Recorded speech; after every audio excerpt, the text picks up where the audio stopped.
WalrusCast.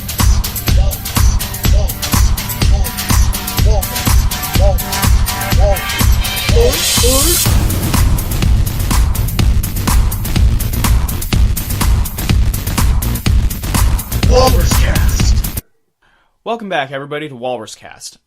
More specifically, the WalrusCast Soapbox. Now, this guest that we have this week is a person very close to me. And it is an honor that she is taking some time out of her schedule to do this interview. Now, our guest this week is a doctoral candidate, a cultural historian, and a wonderful mother. She is my own mother, Mrs. Tiffany Knowell. Hello, John. Hello, Mom. She's also an occasional performer. Now, what was your last production? The last production that I was involved with, and also the only production with which I have been involved for the past several years, is the Vagina Monologues. And how did you first get involved? I first became involved with the Vagina Monologues when we were living in Utah.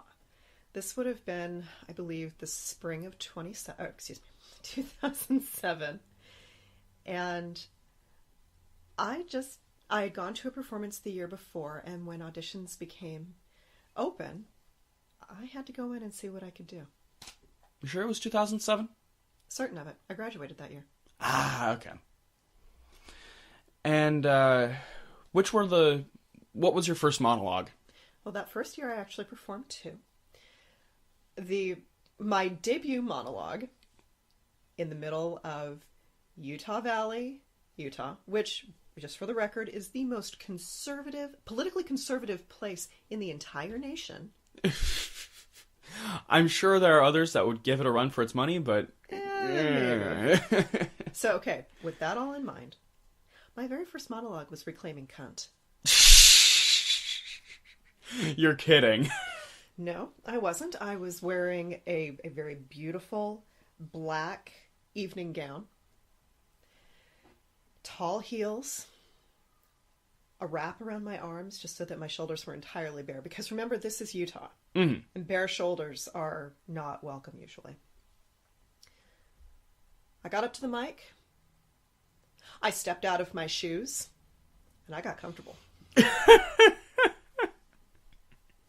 And I still remember when I took off my shoes, I remember hearing somebody in the audience, and I think it may have been my friend Ian, make some kind of a noise, basically oh, it's just about to go down. Oh, it's on. It is on. So I presented that monologue, and then at the conclusion, the way the monologues used to be performed is that they would have, I guess they're still being performed this way. There was a new monologue that was generated every year. Mm-hmm. And in that case, what were we even talking about? I don't recall the precise monologue. I actually have it upstairs in my cedar chest so I could pull it out. Because that's where memories go. Yes, let me tell you all about the time I was in the Vagina Monologues, little great-grandchildren at my knee. Oh, honey, you have to know what's going to happen. Oh, yeah. And the wonderful thing about podcasting is that we will have a record of this conversation forever. Or at least as long as it's digitally readable. Yeah. Honey, you can't forget about forced obsolescence of technology. I know. Anyway, it was basically the call to action monologue for that year. Mm-hmm. It was a highlight monologue. And after that, I was hooked. It wasn't the ability to say cunt on stage.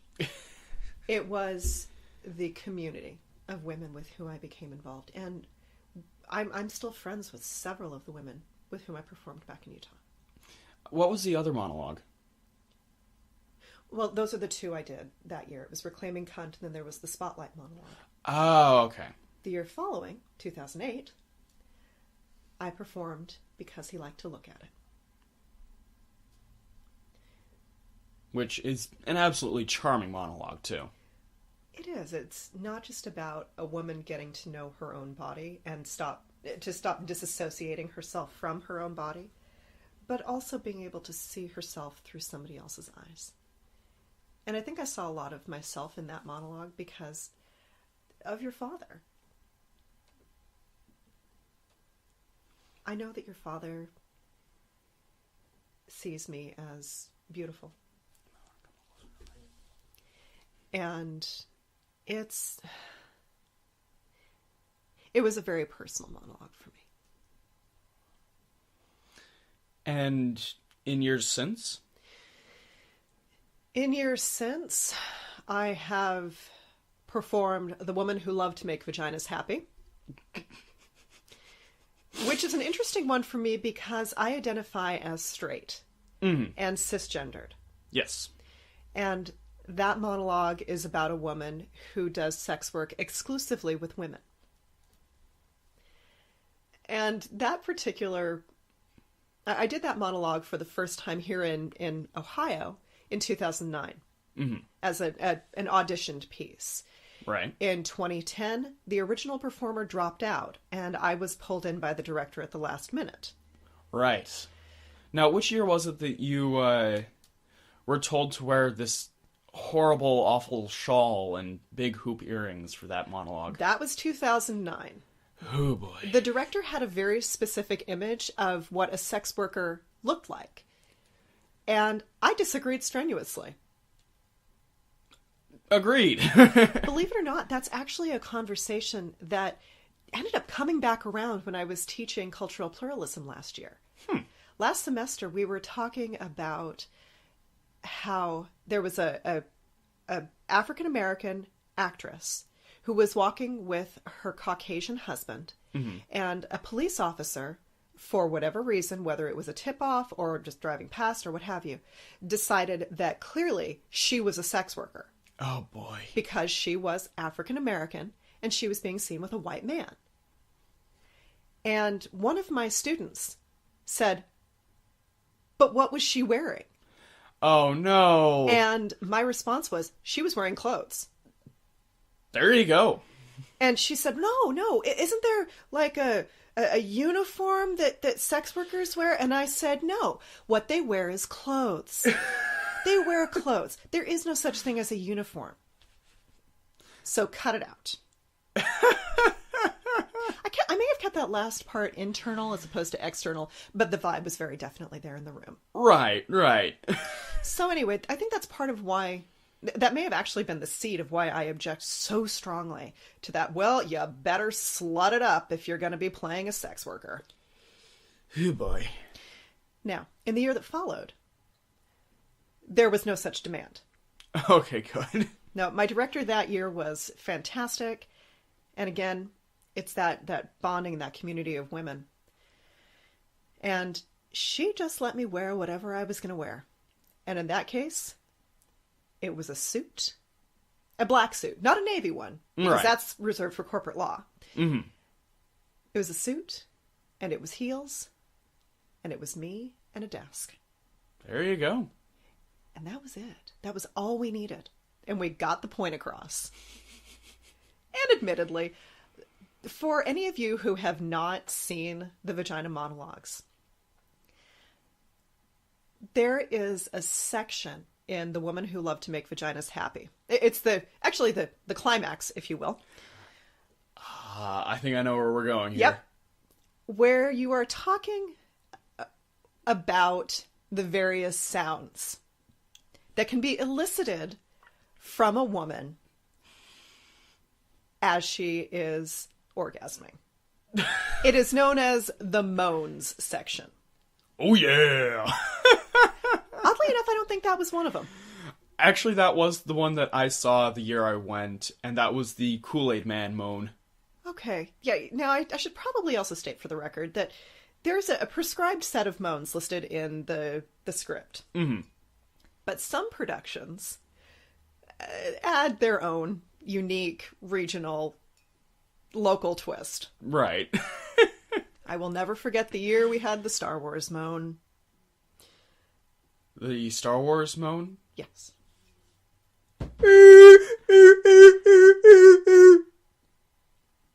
Apparently it's all about the Tusken Raiders. Because I'm all about that bass. No rebels. Exactly, see? Oh, boy. Oh, and for the record, that was Kirby.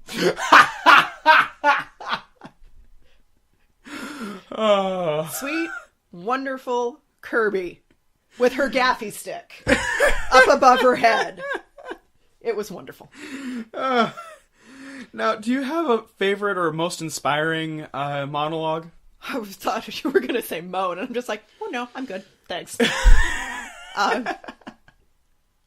No, I wasn't going to ask that. That's a bit personal. Yeah, I was going to say, okay, there are some things you just do not need to know. Yeah. No, I think, as I mentioned, because he liked to look at it, it was very personal for me. Because, again, I make that connection with your father. Which, actually, I'm not even bothered that you know that. Oh, Daria, you're being a bother and a pest. By the way, listeners, this is our cat Daria. She's kind of the mascot of Radioactive Walrus Entertainment. Kind of in the same way that Kevin Smith's dog Shecky is the mascot of Smodcast. Didn't Shecky just pass away? No, that was Mulder. Oh. Well, may Mulder rest in peace. Yes. Anyway. All right. So, favorite monologue, or most inspiring monologue. Oh, gosh. I would say that it depends on which role I'm considering. If I'm considering being a mother, I was there in the room. Means the most to me. It makes me cry almost every time because while I've never seen anybody else give birth, I've done it 3 times myself. Right. And I remember. As far as other monologues, I would say recently seeing They Beat the Girl Out of My Boy, or They Tried, has been very powerful because I have a lot of friends in the trans community, and it allows an insight into that experience that I just can't have based on my own experiences. Again, heterosexual and cisgendered. Yeah. So that one's really important to me. My Angry Vagina makes me laugh every time because... Oh, that one is just funny. Everybody gets that. Okay, every woman gets that. Particularly the warm up the duck lips. Actually, I have wanted to perform that one for years, but for some reason that's not how people see me. So that's okay. I will just treasure that one. Let's see. The flood is important because it's an old woman being able to actually speak. And normally we don't think of women's bodies in terms of... We think about them from like 18 to 45. And after that, we stop thinking about them. Mm-hmm. Now, do you think any of that has to do with menopause, or am I just asking a dumb question here? No, that's not a dumb question at all. Once women start going through menopause, usually... Oh yeah, that's around 60, isn't it? No? I'm wrong. Okay. No, Never mind. Somewhere between their 40s and 60s. Okay. Again, it's a range because every woman's body is different and everybody has a different familial history. Mm-hmm. For example, I don't know when that will hit for me because my mother had a complete hysterectomy at 36. I see. So I am now going into territory that nobody else in my immediate family has gone into. But it could be the menopause issue. It could be that we just don't see women after a certain age. You see it in Hollywood all the time. Mm-hmm. In fact, that's been one of the big discussions recently. Recurrently. That women past the age of 50 are cast as dowagers or other very age-bound roles. Mm-hmm. Now, fortunately, we have people like Dame Judi Dench, Dame Helen Mirren. I'm hearing a lot of dames in here. But Maggie Smith, women who are Julie Walters, Molly Weasley. Yes. It's another one who's been able to somewhat eclipse that. Of course, that was helped along by the film Calendar Girls, which came out in the 90s. Right. But again, they're most often played as anomalies or freaks. You can either have a dowager or you can have a cougar. Uh-huh. You don't get a lot of variety or good roles for women. Right. Which is, again, what makes the flood so important to me. Never performed it, but it matters. Now, I understand that you wrote a monologue yourself. You understand, or you grew up with it? Well, for the purposes of interview, I was going to say I understand, but I have grown up with this one. For most productions of the Vagina monologues, it is requested that no further material be added. Really? Yeah. It's one of the scripting things. And I believe there may actually be some language in the contract for groups to perform it that may actually stipulate that. Now, that may be apocrypha. I've never actually seen the documentation, but it circulates enough that there may be something to it. Now, all that aside, when I was in Utah and attended the monologues in 2006, at the very end, there was an acknowledgement of those survivors of sexual abuse and assault who may be in attendance. It was, I don't remember the exact wording, but there was an invitation. If you are a survivor of sexual abuse or assault, we invite you to stand. If you know or love someone who is a survivor, we ask you to stand also. And it was an acknowledgement that the sexual violence that we see on the news, that we don't talk about, still exists. And sometimes it's a lot closer than you think. I thought that was just a part of the monologues. So when I got out here, and it didn't exist in the script anywhere, I was really thrown. Right. It was at that point that I realized that particular addendum had been put in there in Utah and was not universal. It was a regional thing in that case. It was regional. Well, when I realized it was missing, I offered to write a version of it. Basically an extended, expanded something that would bring that into our production. And my director in 2009 shot me down. Okay. It'll trigger too many people. It'll cause more harm than good. We just don't want it. 2010 rolls around. And it's requested. I heard you talking about this with the director last year. I think we need to put this into our production. So I sat down and wrote an invitation to stand. And following here will be a brief excerpt of an invitation to stand, if not perhaps the whole thing. We don't like to think that sexual abuse and assault happen where we are. They are endemic of a greater societal ill, characteristic of someplace that is someplace else, someplace, any place but here. We see stories on the news of sexual abuse or assault or violence, and we shake our heads, thankful that it doesn't happen in our communities and in our neighborhoods. We reassure ourselves that those things only exist out there.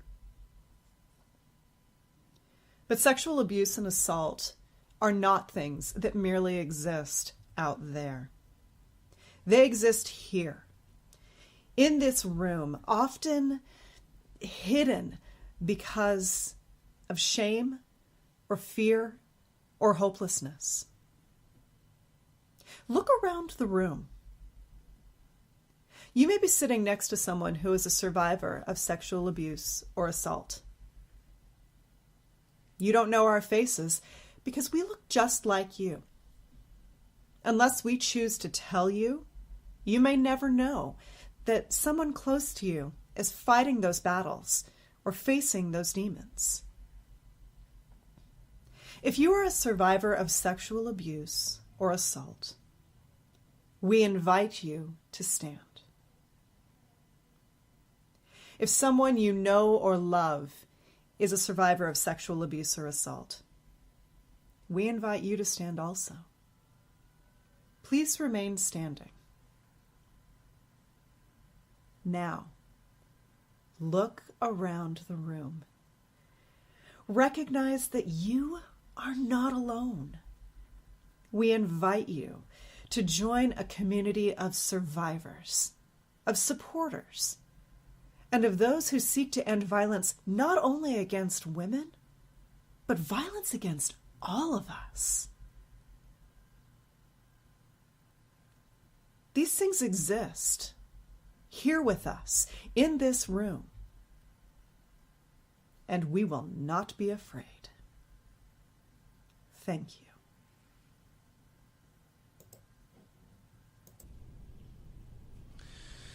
Now, when Invitation to Stand is performed, what is usually the reaction? It's powerful. I see a lot of tears. Mm-hmm. I see a lot of embraces. Sorry, I'm trying really hard not to cry. I noticed.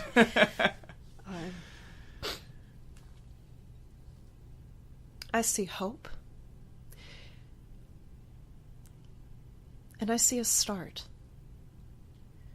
In the years that have passed, the way it's usually been done is it's been performed by the director. Mm-hmm. Maybe it wasn't 2010, maybe it was 2011. Yeah, it would have been 2011 that I came back and was asked to write it up. It was performed by the director in 2011, 2012, and 2013. Last year's director, Katie Franklin, mm-hmm. found me. I'm still in the area. I haven't left because I'm still working on my dissertation. And she invited me to come in and present that. She wanted to have the author read her own words. And that's gratifying. I know. Well, it was. And it was amazing to see the audience response. 2015's performance rolled around. And again, the director, in this case, oh my gosh, I just forgot Ariel's last name. Uh-oh. Well, okay. Ariel. I almost called her Fouts, but I know that's your Ariel and That's not my mine. Anyway, Ariel invited me back. Right. And I was able to perform it again. And I think the most powerful thing to me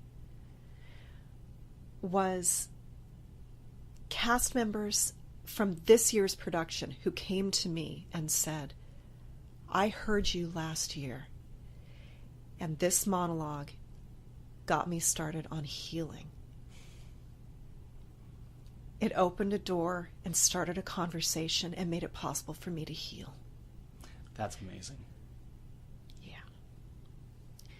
I also found out this year that apparently the Invitation to Stand is beginning to catch on. Really? Yes. I was talking with a sister cast member mm-hmm. this year. And she happened to mention that the first time she heard the Invitation to Stand mm-hmm. was not at BG, really? but was at the University of Toledo. Huh. No kidding. They are now performing it. They're not crediting me. And you know what? I'm okay with that. Because I'm not what's important with this. Mm-hmm. What's important is that it starts those conversations and it makes healing possible for people. But this cast member was telling me that she heard it first there. And at first there was some confusion as to why I was being brought in, because I hadn't been included in any of the previous rehearsals. They just brought me in for the performance nights. Mm-hmm. And when I told this cast member, well, I'm here because I wrote it, her eyes got big, and all of a sudden I found myself in a hug. Woman is 5'10". I am 5'5", and I'm just like, oh, I'm so glad it helped you. I'm so glad it meant something to you. Mm-hmm. Something else is that it's not only the audience who stands. Right. It's also the cast members who will step forward out of the line and say, yes, this is my experience too. And of course, it means something to me for that because I'm a survivor. So it's been a tremendous gift to be able to see how lives are changing. It's the power of words. It's the power of care. Indeed. Now, aside from all of this, and Yeah, go ahead. and believe me, the reason why I really, really wanted to do this episode with you is because you're so close to the material and because you are the writer. And I am just tickled to death that you could do this today. Thank you for asking me. I was wondering if you have any other current projects going on. You mean aside from my dissertation? Well, Or does that count as a current project? I guess you could count that as a current project. Okay. Let's see, the dissertation. And don't say more than you need to, because I don't want you to get in trouble for anything. Or would this get you in trouble? It's my work, dang it. Fair enough. All right. My dissertation is looking at the ways in which the various ways in which people engage with history outside of a classroom. And it's amazing because I've spoken with just loads of people regarding this particular topic. And it's taken me into some really unexpected spaces, looking at nostalgia, looking at historically based video games. There was the great road trip of 2013, which put me on Civil War battlefields, which allowed me to view a reenactment of the D-Day landings, which took me to the archaeological site at Jamestown, and to a somewhat ill-fated camping trip at First Landing State Beach in Virginia. That was the time I slept in the car because I was so frustrated. I was not going to put up a tent. Let's see. And then there was the other Civil War battlefield where I went from observer to participant. Really? Yeah. Bet you didn't know I could actually... I can load and fire black powder muskets. You learn something new every day, I suppose. Surprise! And I don't think you actually said it, but what is your dissertation on? I did say it, actually. Oh, okay. It's okay. As far as other projects that I may not be actively involved with, but want desperately to get back to, animation studies. I need to get back to my cartoons. But more than that, I also look forward to returning to the classroom. Right. I am a cultural studies instructor. I'm also a history instructor. Right. It's one of the beauties of an interdisciplinary program because you can end up all over the map. If they ask you to teach a class, you nod and say yes. That's it. Good to know. So, no, I'm looking forward to getting back to my root studies, which are late 19th and early 20th century American mass media. Looking at not only, film, which I love, and I think that may have actually influenced you a fair bit. Oh, just a tad. Just a little bit. Yeah. But also radio and print media. I have a side project that I've been working on for quite some time, and which will continue, of cataloging and archiving sheet music. Yes. And I actually do have a Flickr site where I have been scanning and putting up those covers and documenting them. Because believe it or not, sheet music from, say, World War I is incredibly effective in the classroom. Being able to actually see it, and granted, I photocopy it so nobody's actually touching the original documents. But being able to use that, instead of just, here's what the history book says. Rawr, rawr, rawr. It makes history become more real. It's more of an object lesson. Yes. I take it. Media needs to be in the classroom. And that's what I do. I study media and I haul it with me. Now, at some point, we definitely need to have you back on the show about animation at some point. I would love to talk about that with you. I'd be delighted myself. Well, you put it on the schedule, probably a couple months hence. Can I please finish the first 2 chapters? Yeah. Again, you're very busy, and again, just tickled to death that you can be on. Thank you for including me, John. And thank you for being on. Now, I think that wraps it all up for WalrusCast this week. I'm Jonathan Knoell. And I'm Tiffany Knowell. Have a good night, Internet. Have a week. WalrusCast is hosted by Jonathan Knoell. Our title music is Cephalopod Walrus Mix by Kevin McLeod and mixed by Jonathan Knoell. You have listened to a production of Radioactive Walrus Entertainment.